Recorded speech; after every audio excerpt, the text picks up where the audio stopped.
오늘은 4월 20일 부활주일입니다. 본문 말씀을 봉독하도록 하겠습니다. 로마서 6장 3절로 5절 말씀입니다. 제가 봉독합니다. 무릇 그리스도 예수와 합하여 세례를 받은 우리는 그의 죽으심과 합하여 세례 받은 줄을 알지 못하느뇨. 그러므로 우리가 그의 죽으심과 합하여 세례를 받음으로 그와 함께 장사되었나니 이는 아버지의 영광으로 말미암아 그리스도를 죽은 자 가운데서 살리심과 같이 우리로 또한 새 생명 가운데 행하게 하려 함이니라. 만일 우리가 그의 죽으심을 본받아 연합한 자가 되었으면 또한 그의 부활을 본받아 연합한 자가 되리라. 아멘.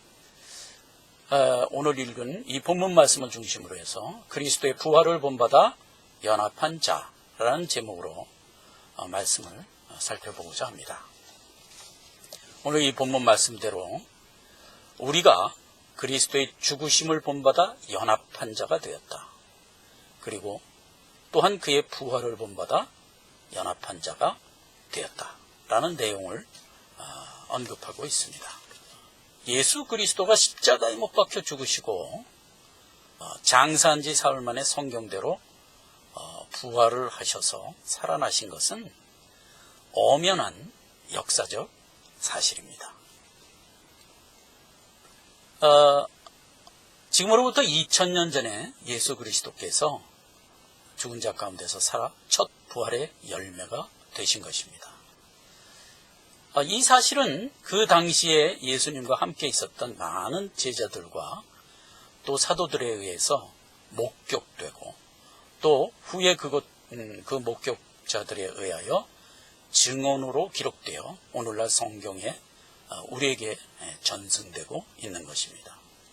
오늘날 우리는 이 사도들의 증언에 의하여 예수 그리스도가 죽은 자 가운데서 살아 첫 부활의 열매가 되었다는 사실을 알고 또 믿는 것입니다.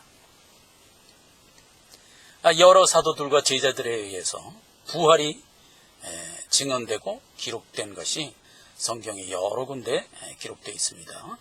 오늘 그 중에서 고린도전서, 또 베드로 후서, 그다음에 히브리서 이런 세 군데 증언을 살펴봄으로써 그리스도의 부활이 어떻게 증언되고 기록되었는가, 또 그리스도의 부활이 어떤 모양으로 우리에게 보여지고 있는가 하는 것을 살펴보도록 하려고 합니다.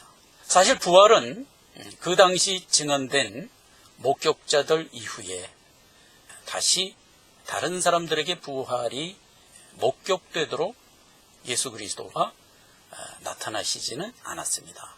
그래서 오늘날 예수를 믿는 모든 주의 백성들은 목격자된 사도와 제자들의 증언에 의하여 그리스도의 부활을 대할 수밖에 없게 되는 것입니다.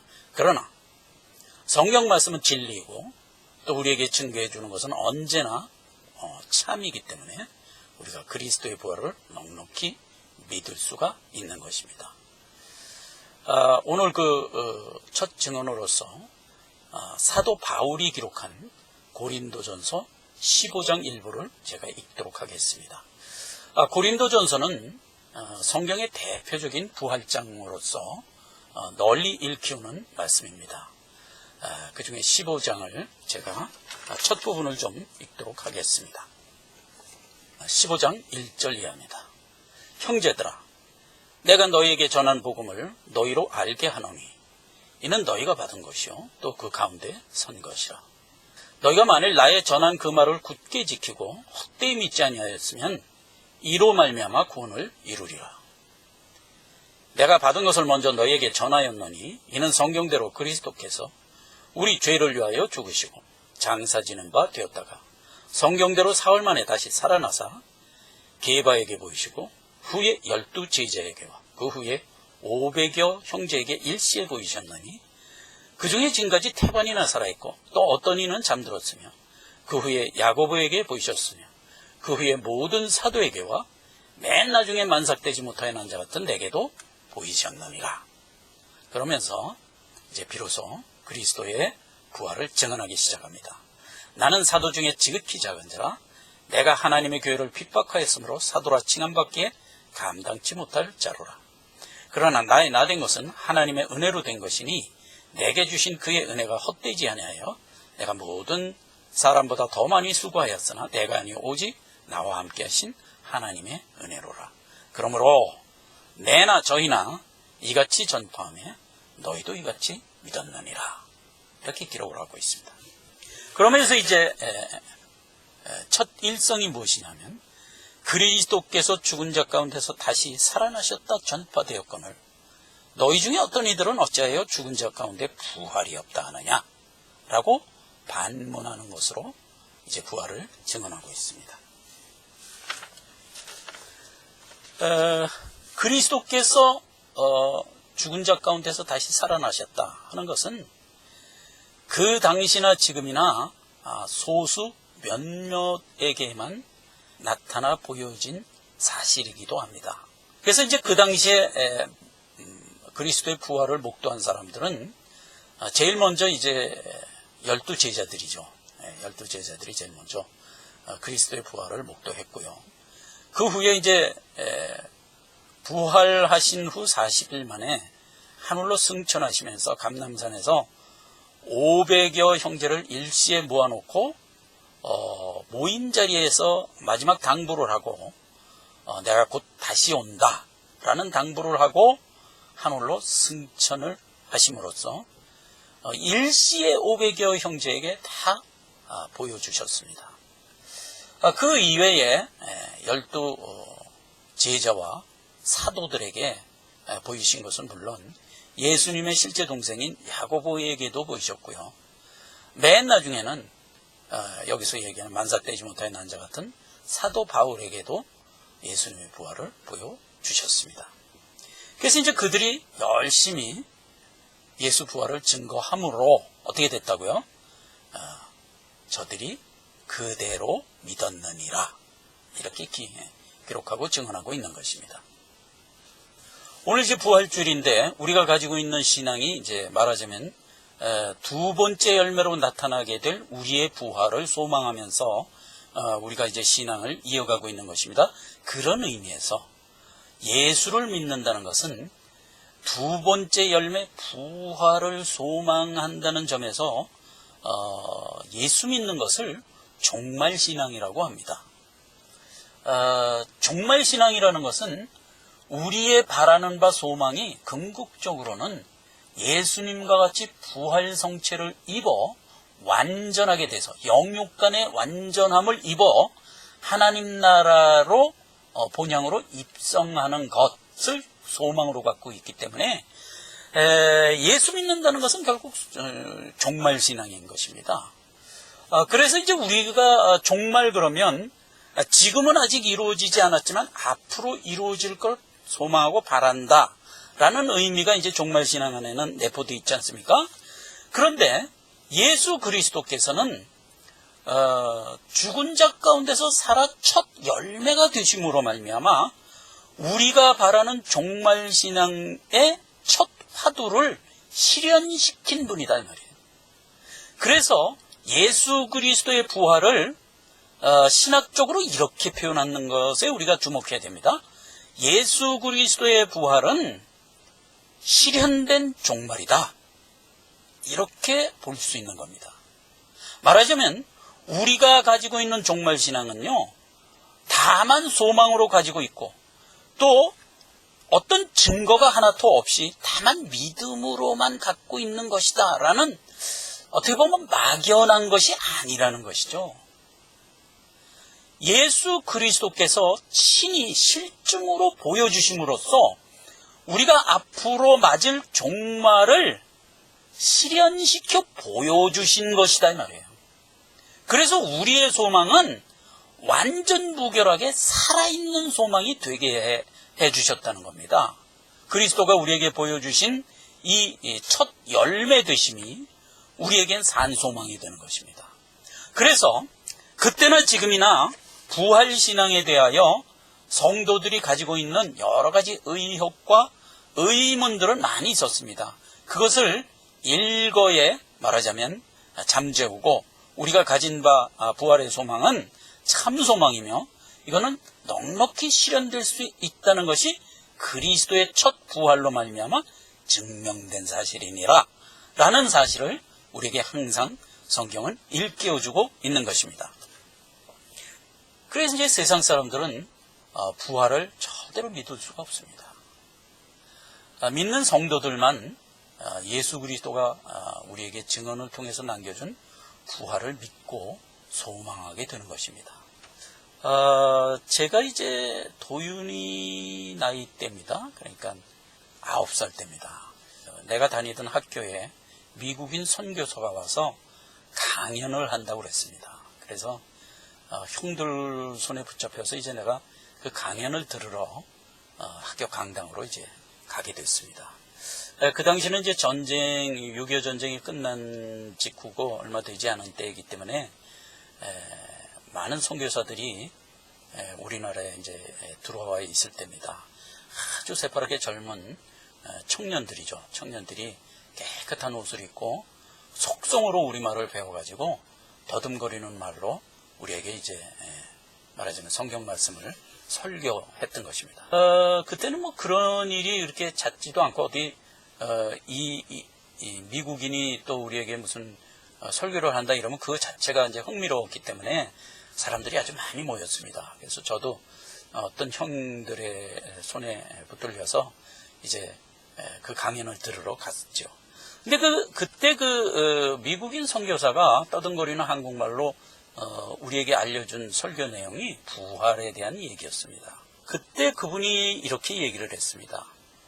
무덤에 죽어있는 많은 믿는 성도들이 예수님이 다시 오시게 되면 무덤이 열리고 그 무덤에서 살아나올 것이다. 이렇게 얘기를 했습니다. 그때 이제 어린아이들은요, 동네 근처에 무덤이 많이 있었습니다. 옛날 뭐 여러분들도 생각나죠? 집 근처 동산이라든가 뒷드락 뭐 이런 데 보면 이게 무덤들이 많이 있었어요. 그러면 이제 우리 어린아이들이요, 그 무덤에 이제 잔디가 이렇게 곱게 자라나 있기 때문에 놀기가 좋아요. 그래서 무덤 같은 데서 씨름도 하고 이러면서 놉니다. 근데 그 무덤이 멀리 있는 게 아니라 다 동네 인근 텃밭 뭐 이런 데 있었기 때문에 거기서 아주 우리 놀이터였죠. 그런 무덤이 열린다? 그리고 거기서 죽어있는 송장이 살아나온다?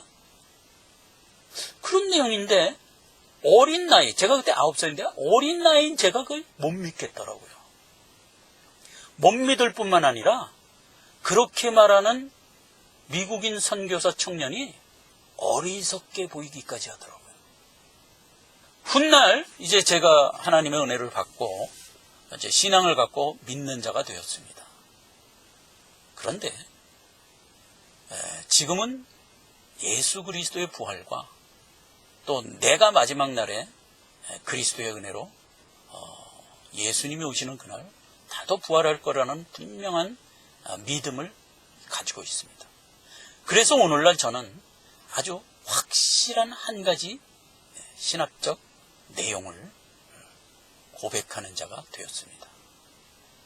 천없는 사람도 성령이 함께 하시지 않으면 하나님의 말씀을 믿을 수 없다라는 이 분명하고 확실한 진리를 내 스스로 확실하게 확증하는 자가 되었습니다.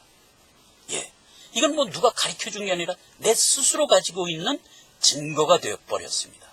나는 9살 때 예수님을 믿지 않는 사람이었습니다. 그렇죠? 아무리 어렸어도 예수님을 안 믿었습니다. 그래서 선교사가 하는 부활신앙에 대한 설교를 그 9살밖에 안 된 내가 스스로 판단하여 안 믿었을 뿐만 아니라 그렇게 얘기하는 선교사가 어리석게 보이기까지 했던 거예요. 그러나 지금 믿음을 가진 지금은 그것이 넉넉히 믿어지는 겁니다. 그래서 한 가지 스스로 가지게 된 겁니다. 신앙이라는 것은 인간의 노력과 의지로 믿는 게 아니다. 하나님이 내 안에 내주시켜 주신 성령의 은혜로 말미암아 믿게 되는 것이다 하는 아주 확실한 증거를 내 스스로 갖게 됐습니다. 바로 이것입니다.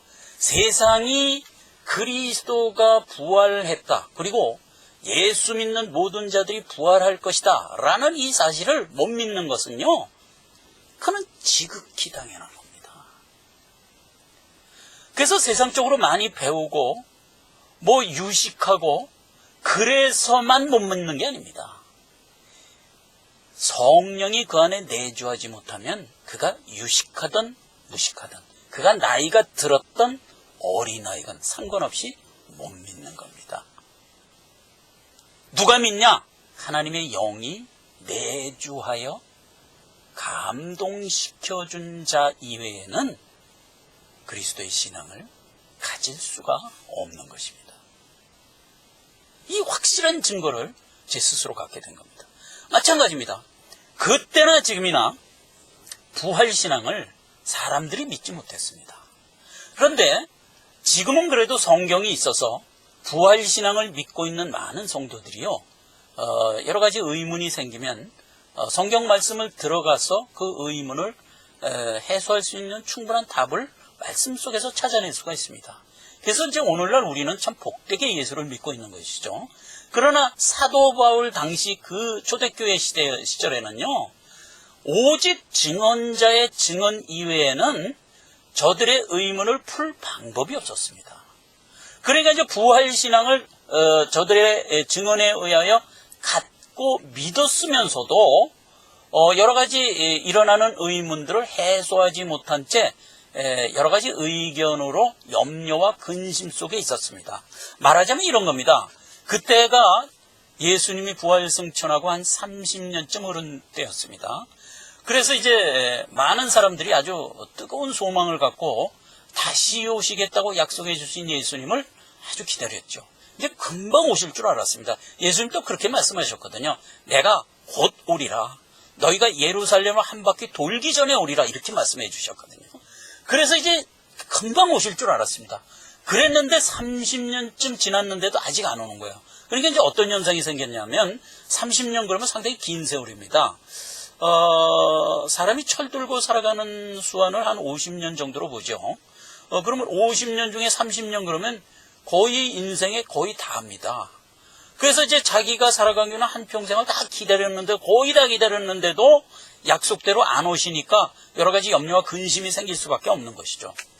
그렇게 해서 이제 근심을 하고 있을 때 더더군다나 예수님의 부활을 목도한 증인들 중에서 태반이 이제 죽어나가기 시작하고, 또 그것을 듣고 믿었던 수많은 성도들도 수환이 다 돼서 죽어서 이제 무덤에 들어가고 있는 성도들이 많이 생겼습니다. 그러니까 이제 그 당시에 이제 살아서 부활을 기다리고 있던 많은 성도들이 이제 의문을 갖기 시작했습니다. 우리야 이제 살아 있으니까 아직 예수님이 오시면 뭐 약속대로 부활해서 예수님과 함께 하늘나라로 입성하겠지만, 예수 오실 걸 기다리다가 죽은 사람들은 그럼 어떻게 되는 거지? 그들은 그냥 허무하게 기다리다가 끝나는가? 이렇게 해갖고 이제 부활신앙이 점점 흐려지기 시작했단 말이에요. 그러니까 이제 이런 거를 사도들이 또 하나님께 이제 지혜를 받아서 그게 아니다, 염려하지 말아라 하고 이제 쓴 내용들이 데살로니가 전서, 베드로 후서, 이런 이제 성경을 써서 성도들에게 이제 그 의문을 불식시켜 준 겁니다. 그러니까 이제 데살로니가 전서 4장 16절 이하에 보면 그 내용이 이렇게 기록되어 있죠. 예수님이 이제 다시 재림해서 오시게 되면 부활하는데도 순서가 있다. 첫째, 예수를 믿고 먼저 죽어서 무덤에 들어간 성도들이 먼저 부활할 것이다. 무덤 속에서 먼저 부활하고, 그 다음에 그때까지 아직 죽지 않고 살아서 예수님의 재림을 맞이하는 너희가 또 부활할 것이다. 그래서 순서적으로 죽은 자가 먼저 부활되고 그 다음에 너희가 부활되고 이렇게 순서가 될 거니까 주 믿고 불행히 먼저 죽었다 해서 염려하지 말아라. 이렇게 기록된 게 데살로니가 후서입니다. 그리고 이제 전반적으로 예수님이 이제 자꾸 이제 오신다고 그러고 안 오니까 전반적으로 가지고 있는 불신한 생각을 불식하기 위하여 준 말씀이 베드로 후서입니다. 이제 베드로 사도가 이제 교계 전반 그리고 주변에 있는 많은 사람들이 예수님이 다시 오신다는 것에 대하여 많은 의문과 불신의 성경을 드러내자 베드로 후서를 쓰게 된 겁니다. 그 베드로 후서 3장 이하를 오늘 제가 소개를 합니다. 3장 4절부터 읽겠습니다. 가로되 주의 강림하신다는 약속이 어디 있느냐? 조상들이 잔 후로부터 만물이 처음 창조할 때와 같이 그냥 있다 하니. 그리고 이제 바로 이어지는 대답이 10절에 이렇게 나옵니다. 그러나 주의 날이 도적같이 오리니 그날에는 하늘이 큰 소리로 떠나가고 체질이 뜨거운 불에 부러지고 땅과 그 중에 있는 모든 일이 드러나리로다. 이렇게 해서 예수 그리스도가 다시 온다 그러고 왜 아직도 안 올까라고 의문하지 말라 이겁니다.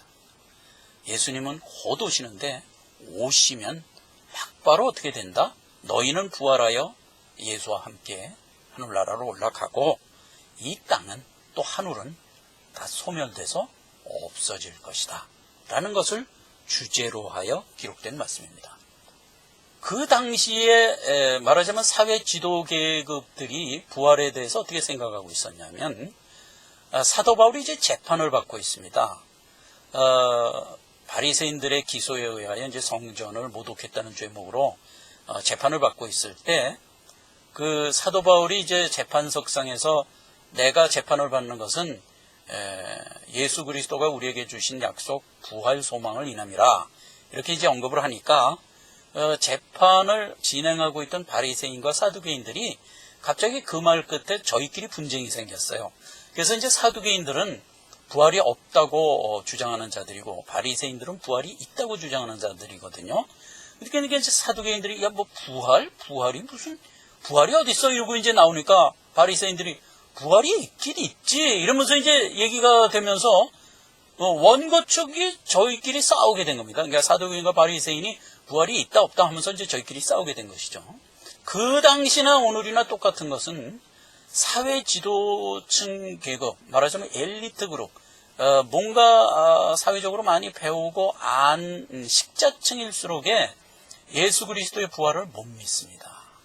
아까도 얘기한 대로 성령의 내주하심의 도움이 없이는 인간은 아무리 많이 배워도 부활신앙을 가질 수가 없습니다. 오히려 그 세상적인 지식 때문에 더욱 못 갔습니다. 그래서 그때나 지금이나 식자층, 많이 배운 유식층, 엘리트층의 인물일수록에 기독교 신앙을 갖지 못합니다. 똑같습니다. 그때나 지금. 사두개인들은 그때 이제 정치 귀족들이었거든요. 정치 귀족들이 부활 신앙을 못 갖는 것은 뭐 그래서 당연하다 하지만 그러면 바리새인들은 어떻게 해서 부활 신앙을 갖고 있었냐? 바리새인들은 예수님에 의해서 독사의 새끼들아, 마귀의 자식들아, 너희가 어떻게 하늘나라를 들어갈 수 있느냐? 이렇게 해서 질책을 받은 불신스러운 자의 대표적인 인물들이거든요. 근데 그들은 예수를 믿지 않는 불신자이면서 어떻게 부활신앙을 갖고 있냐? 이렇게 이제 우리가 의문할 수 있는데 바리새인들이 가지고 있던 부활도요. 그게 올바른 부활신앙이 아니었습니다. 디모데후서 2장 18절 이하를 보면 진리에 관한 저희가 그릇되었도다 부활이 이미 지나갔다 하므로 어떤 사람들의 믿음을 무너뜨리느니라 해서 저들이 부활이 있다고 믿으면서도 그 부활에 대하여 소망을 갖고 끝까지 간직하며 나아간다는 점에서는 저들의 부활신앙은 틀렸습니다. 이미 지나간 것이다 해갖고 부활은 소망으로 가지고 있을 것이 아니라고 믿고 있었던 것 같습니다. 오늘날에는요, 많은 종교적인 사람들이 부활을 믿고 있습니다. 그러나 그들이 가지고 있는 부활신앙은 성경이 얘기하는 온전한 부활신앙이 아닙니다. 말하자면 여러 가지 각색해서 자기들이 만들어낸 부활신앙이든가 내지는 예수님이 다시 오시면 우리가 이제 둘째 부활로 나타날 것이다 라고 하는 이 엄연하고 심플한 사실 사이에 엉뚱한 텀 하나를 성경에도 기록되지 않은 텀 하나를 끼워 넣습니다. 그래서 천년왕국이라는 한 텀이 있을 거라고 주장합니다. 이렇게 해서 이제 우리가 가지고 있는 심플한 부활신앙을 흐리고 있는 겁니다. 그래서 부활신앙은 성령께서 우리 안에 내주하시면서 분명한 깨달음과 은혜로 역사하지 않는 한 바르게 가질 수 없는 명제다 하는 것입니다. 그래서 이제 우리가 부활신앙을 이 온전하게 기록된 성경 말씀을 통해서만 우리가 접해야 되고요.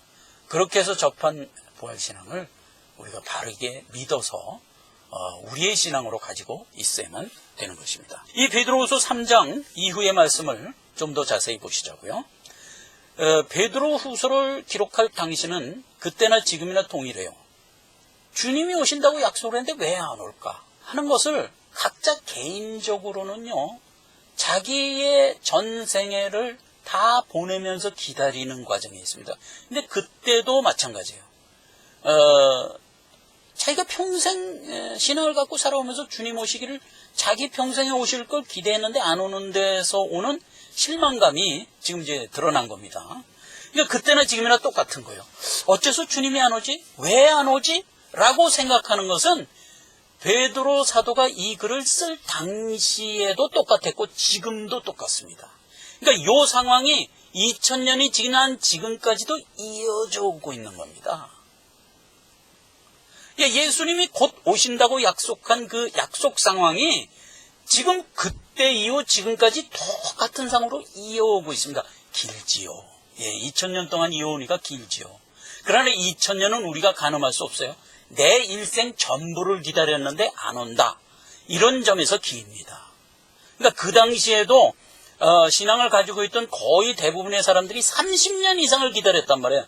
그럼 30년은 아까도 얘기했다시피 철 들고 산 인생 50년 중에서 거의 다잖아요. 그러니까 거의 일생을 기다렸는데도 안 온다. 어째서 안 올까? 라는 의문을 가진 그때나 지금 똑같단 말이에요. 왜 주님이 안 오시지? 내가 처음 예수를 믿을 때부터 지금까지 주님은 언제 올지 몰라, 곧 오실 거야, 도적같이 오실 거야, 이렇게 얘기를 분명히 해주셨는데 아직도 안 오는데, 야, 이게 내 평생엔 안 오실라나? 지금도 그렇게 생각하고 있단 말이에요. 그러니까 그때 생각하고 있던 상황이 지금 2000년이 이어져 오는 지금까지 그대로 변함없이 이어져 오고 있는 겁니다. 그 이어져 오고 있는 상황에서 10절에 이런 답을 주는 겁니다. 그러나 염려 마라. 이렇게 되는 거예요. 그때 그 사람들에게 준 답변이나 오늘날 우리가 받는 답변이나 동일한 겁니다. 그러나 염려 마라. 주의 날이 도적같이 임하리니 그가 오시면 하늘은 풀어져 없어지고 땅은 뜨거운 체질에 녹아 없어지려니와 우리는 의에 거하는 바 새하늘과 새 땅을 바라보게 된다. 이렇게 이어지는 겁니다. 그러면서 6절, 7절, 9절 말씀에 이런 이제 막간이 기록되어 있는 겁니다. 이제 하늘과 땅은 그 동일한 말씀으로 불사르기 위하여 간수하신 바 되어 경건치 아니한 사람들의 심판과 멸망의 날까지 보존하여 두신 것이라.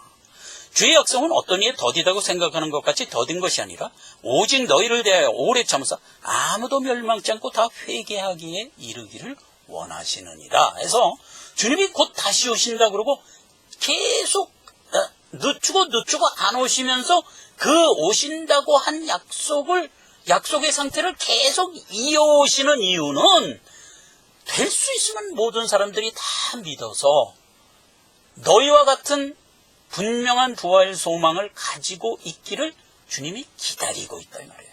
근데 2000년이 지난 지금까지도 기다린단 말이에요. 그렇다 이거예요. 주님에게는 하루가 1000년이요 1000년이 하루 같단 말이에요.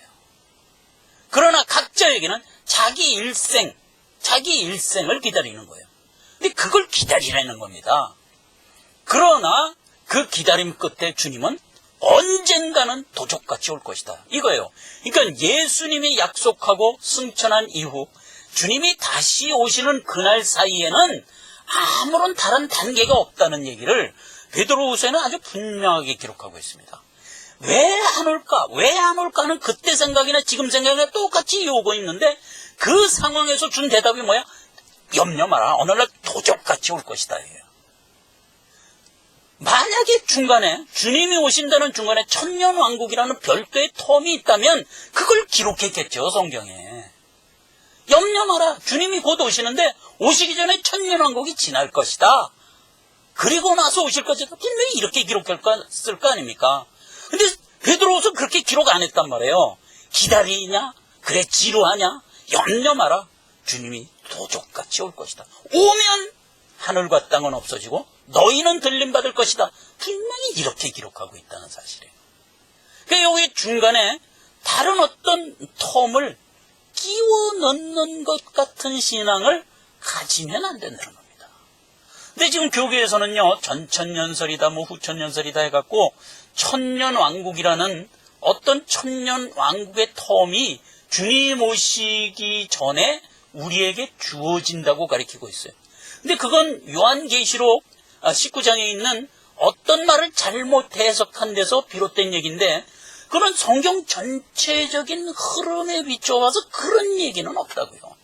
항상 주님은 승천에 올라가시면서 내가 곧 다시 오리라. 오면 그날이 끝이다. 분명히 이렇게 얘기했거든요.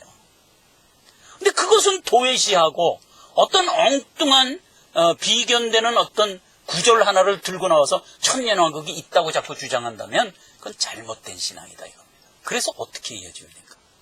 그러나 주의 날이 도둑같이 오리니 그날에는 하늘이 큰 소리로 떠나가고 체질이 뜨거운 불에 풀어지고 땅과 그 중에 있는 모든 일이 드러나리로다. 그러면서 이어지는 말이 뭐예요? 우리에게 주는 교회적인 권면이라고요. 이 모든 것이 이렇게 풀어지리니 너희가 어떤 사람이 되어야 마땅하뇨? 거룩한 행실과 경건함으로 하나님의 날이 임하기를 바라보고 간절히 사모하라. 그날에 하늘이 불에 타서 풀어지고 체질이 뜨거운 불에 녹아지려니와 우리는요 그의 약속대로 의에 공헌한 바 새하늘과 새 땅으로 들어가게 되느니라. 이렇게 되는 겁니다. 그러니까 여기서 보세요. 늘 하는 얘기가 뭐야? 기다려라. 염려 마라. 반드시 오신다. 도적같이 오실 것이다. 오면 하늘과 땅은 없어지려니와예요. 다른 순서가 없다고요. 천년왕국은 다른 순서가 있을 수가 없다고요. 그냥 바로 하늘과 땅은 체질이 녹아 없어지려니와 우리는 부활하여 둘째 부활로 나타나 하나님과 들어가게 될 것이다. 이게 이제 우리에게 주시는 부활 소망의 아주 심플하고 분명한 내용인 것입니다. 우리가 이 소망을 가지고 있어요. 주님은 이제 곧 오실 거예요. 승천한 그날서부터 내일 올지 모레 올지 모르는 아주 절박한 상황에서 약속된 내용인 거예요. 그러니까 내일 올 수 있어요. 지금 당장 올 수 있어요. 그렇죠? 오면 끝이란 말이에요. 세상은 끝이고 세상이 끝난다는 것은 사실 우리에게는 별 관심사가 아니에요. 뭐가 관심사예요? 주님이 오시면 내가 둘째 부활로 주님과 함께 나타나게 될 것이라는 사실이죠. 우린 그걸 바라보고 있는 거란 말이에요. 그렇지 않습니까? 그래서 오늘날 우리 부활신앙이요, 앞으로 내가 부활하여 주님과 같은 모습으로 부활 성체를 입고 하나님 나라에 들어갈 것이라는 소망으로만 가지고 있으면 안 된다는 소위가 되는 겁니다. 왜냐하면요, 우리가 주님이 오시면 분명히 둘째 소망으로 부활할 거예요. 그러나 그것을 위하여 오늘을 살아가고 있는 우리는 그 부활의 생명의 씨를 내가 가지고 지금을 살아간다는 점에서 우리의 부활신앙은 꼭 있어야 되는 거예요. 다만 부활은 앞으로 나타날 것이야. 그리고 지금은 내가 육신된 몸을 가지고 인내하면서 살라는 얘기야. 이렇게만 생각할 게 아니란 말이에요. 예수 그리스도가 십자가에 못 박혀 죽을 때 우리와 연합해 죽었다는 사실이에요. 오늘 읽은 본문 말씀이 그거잖아요. 그러므로 우리가 그의 죽으심과 합하여 세례를 받음으로 그와 함께 장사되었나니 이 말이에요. 만일 우리가 그의 죽으심을 본받아 연합한 자가 되었으면, 그래서 예수 그리스도가 십자가에 못 박혀 죽을 때 우리는 이미 예수와 연합된 자예요.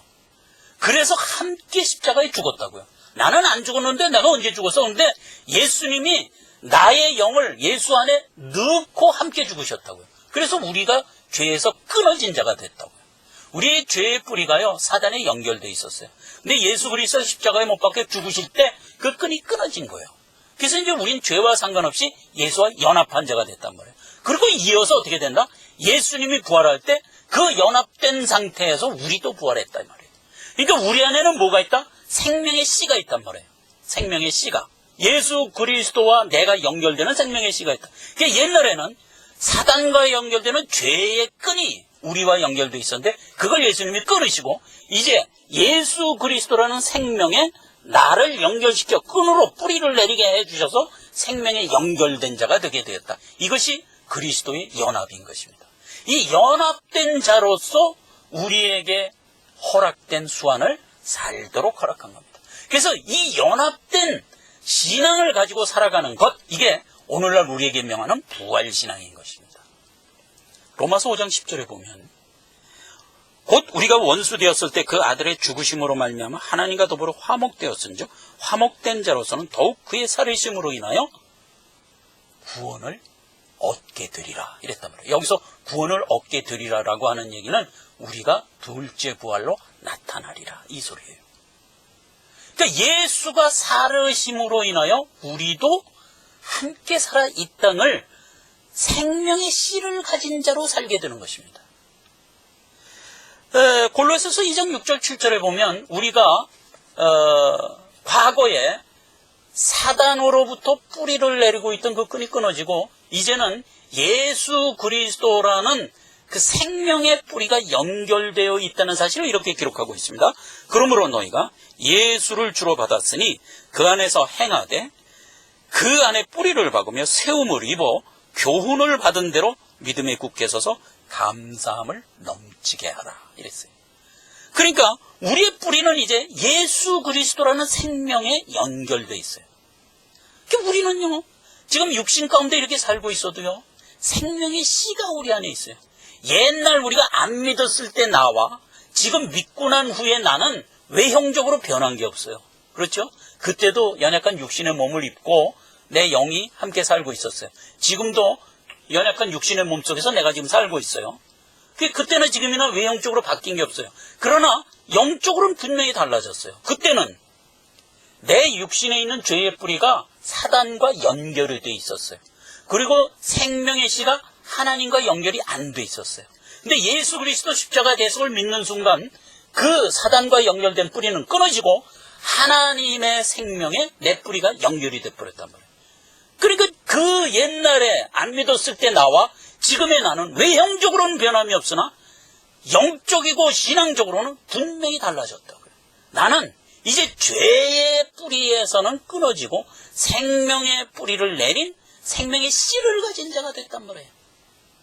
그럼 내가 가지고 있는 부활의 두 번째 열매를 꽃 피우고야 말 생명 가진 자가 됐단 말이에요. 그런 생명 가진 자로서 오늘 교회로 부르심을 받은 겁니다. 그러니까 우리의 신앙은 이제 이 생명 가진 자, 예수와 살아서 연합된 자로서 살아가는 것, 이게 교회로서 살아가는 거예요. 교회라는 것은 우리가 예배당이라는 개념으로 보기 이전에 성도 자신의 말하자면 구원받은 성도 자신 하나하나를 교회라고 하는 겁니다. 그렇죠? 그래서 우리를 교회로 부르는 거예요. 그러니까 우리를 통하여 뭘 받으신다? 찬양을 받으신다 말이에요. 교회를 통하여 찬양을 받으신다. 하나님이 산 자에게 찬양을 받죠. 절대로 죽은 자에게 찬양 안 받습니다. 그렇죠? 그러니까 우리를 통하여 찬양을 받는다 하는 얘기가 이제 히브리서 2장에 또 9절절이 연합된 모습을 기록하고 있는 걸 보게 됩니다. 우리가 이거 하나 확인하고 이 시간을 마치고자 합니다. 히브리서 2장 11절 이하를 제가 읽겠습니다. 거룩하게 하시는 자와 거룩하게 함을 입은 자들이 다 하나님께로 나왔다. 이렇게 기록되어 있어요. 그러니까 우리를 거룩하게 하신 자, 그리고 거룩함을 입은 우리는 다 어디로부터 나왔다? 하나님으로부터 나왔다 이겁니다. 그렇죠? 우리가 자녀를 낳아요. 그럼 자녀를 통해서 우리가 뭐라고 해요? 제 죄는 나로부터 나왔어. 이렇게 얘기하잖아요. 마찬가지로 우리도. 우리가 하나님의 믿음을 갖고 이 땅에 태어나서 영생 얻는 구원받은 자가 됐다는 얘기는 하나님께로부터 나왔다는 뜻인 거예요. 그렇죠? 12절. 이르시되 내가 주의 이름을 내 형제에게 선포하고 내가 주를 교회 중에서 찬송하리라 하였으며. 그게 이제 우리가 교회가 된 거예요. 그래서 우리가 비로소 하나님을 찬양하는 자가 됐다는 겁니다. 13절. 또 다시 내가 그를 의지하리라 하시고 또 다시 볼지어다 나와 및 하나님께서 내게 주신 자녀라 하였으니. 우리를 또한 자녀라 불러, 교회라 불러주셔서 찬양도 받으시지만 우리를 또 자녀라고 불러주신다. 이게 연합된 자의 양태를 여러 형태로 지금 얘기하고 있는 거예요. 14절입니다. 자녀들은 혈육에 함께 속하였으며 그도 또한 한 모양으로 혈육에 함께 속하심은 사망으로 말미암아 사망 세력을 잡은 자 곧 마귀를 없이 하시며 또 죽기를 무서워함으로 일생에 매여 종노릇하는 모든 자들을 놓아주려 하심이라. 우리가 옛날에 불신자일 때는 마귀에게 끈이 연결돼서 마귀의 사망 세력 안에 그냥 쩔쩔매면서 살았어요. 근데 그걸 끊어주심으로써 이제 그 염려를 다 불식하고 생명 가진 자가 되게 했다는 거죠. 죽기를 무서워함으로 일생의 종노릇한 우리가 이제는 생명에 연결된 산소망을 가진 자가 되었다는 거예요. 그렇죠? 우리가 이제 죽어서 흙으로 돌아가는 것은 그건 두려운 게 아니에요. 그건 죽는 게 아니라고요. 주님 다시 오시는 날 우리는 다시 살아날 생명의 씨를 가진 자들이란 말이에요. 우리는 그래서 죽어도 죽은 게 아니요. 살아있으면 살아있어서 살아있는 거라고요. 그 얘기가 성경에 그랬잖아요. 나를 믿는 자는 죽어도 살겠고 살아서 나를 믿는 자는 영원히 죽지 아니하리라. 이게 바로 우리란 말이에요. 16절 이는 실로 천사들을 붙들어주려 함이 아니요 오직 아브라함의 자손을 붙들어주려 함이라. 예수님이 하나님이 이 땅의 모든 것을 다 창조하시고 자기 스스로 십자가에 못 박혀 죽으시면서 이 일을 하신 모든 이 일은 자기 자녀를 온전히 낳아서 완성시키려는 커다란 틀에서 구속사란 말이에요. 네. 그러니까 하나님이 하신 이 모든 일은 누구 때문에 했냐? 나 때문에 했다는 거예요. 천사 때문에 한 게 아니라는 거예요. 여기 그 얘기예요. 천사를 붙들어주려 함이 아니요 너를 붙들어주려 함이라. 그 얘기예요. 당연한 거 아닙니까? 부모가 자녀를 위하여 당연한 얘기죠. 마지막 17절입니다. 그러므로 저가 범사의 형제들과 같이 되심이 마땅하도다. 이는 하나님이 이 일에 자비하고 충성된 대제사장이 되어 백성의 죄를 구속하려 함이라. 우리가 신령한 하나님의 부활 성체의 몸을 입고 태어나기 전에는 육의 몸을 입고 이 땅에 태어났습니다. 육의 몸을 입고 태어난 지금 우리가 앞으로 신령한 몸을 입고 부활의 둘째 열매가 돼서 하늘나라로 들어갈 거예요. 근데 이 일을 하기 위해서 예수님도 우리 모양으로 오셨다. 육신의 모양을 입고 오셔서 그 육신에 의하여 죽고 다시 살아 신령한 몸이 되신 것 같이 우리도 그렇게 된다는 거예요. 그래서 고린도전서 15장 49절에 보면 이 얘기가 이런 식으로 결론이 나는 걸 보게 됩니다. 우리가 흙에 속한 자의 형상을 입은 것 같이 지금 우리가 그랬잖아요. 우리가 입고 사는 이 몸이 흙에 속한 자의 형상이잖아요. 이와 같이 또한 하늘에 속한 자의 형상을 입을 자로다. 우리 안에 생명의 씨가 있습니다. 이 생명의 씨는 이제 주님이 오시는 그날 부활 성체 제2의 부활로 나타날 겁니다. 그때는 이제 하늘에 속한 자의 형체로 우리 몸이 순식간에 호련히 변화된다 했습니다. 이제 그 몸을 입고 영원 천국으로 우리는 들어갈 겁니다. 그리고 나서 뒤에 세상과 하늘이 어떻게 되는 것이 사실 우리 관심사가 아니에요. 근데 성경은 친절하게도 우리에게 가르쳐 주죠. 다 소멸돼서 없어질 것이다.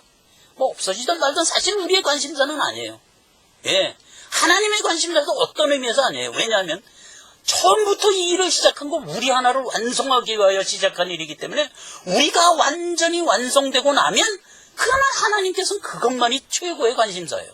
그렇지 않습니까?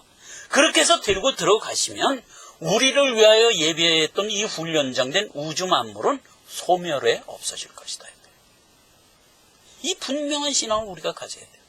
그래서 우리가 이 땅을 살아가면서 여러 가지 힘들고 어려운 국면에서 인내하며 살아갑니다. 그렇지 않습니까? 날씨가 추우면 추워서 걱정, 하고 있는 사업이 안 되면 안 돼서 걱정, 여러 가지 염려 속에 살고 있어요. 그러나 성경은 뭐라고 얘기합니까? 이 모든 염려 가운데 네가 가지고 있는 이 부활신앙으로 인하여 위로를 받으라, 이렇게 얘기하고 있는 것입니다. 이게 참 위로죠. 살아있는 위로죠. 우리가 모든 힘들고 어려운 국면을 인내할 수 있는 능력의 위로지요.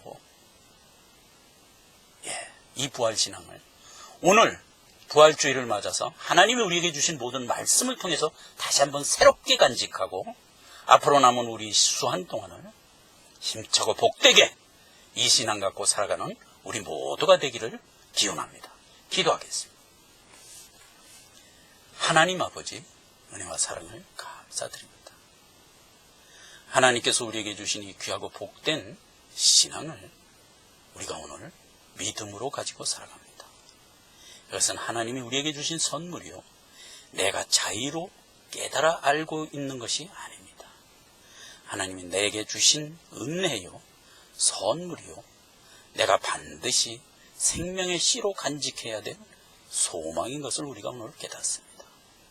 하나님께서 우리에게 주신 이 귀하고 복된 부활 소망을 우리가 살아가는 수한 동안에 늘 간직하며 살아가서 마침내 주님 오시는 그날 우리가 부활되어 아버지 나라의 후사로 넉넉히 설 수 있도록 하나님이 함께 동행하시고 함께 인도하여 주옵소서. 예수님의 이름으로 기도했습니다. 아멘.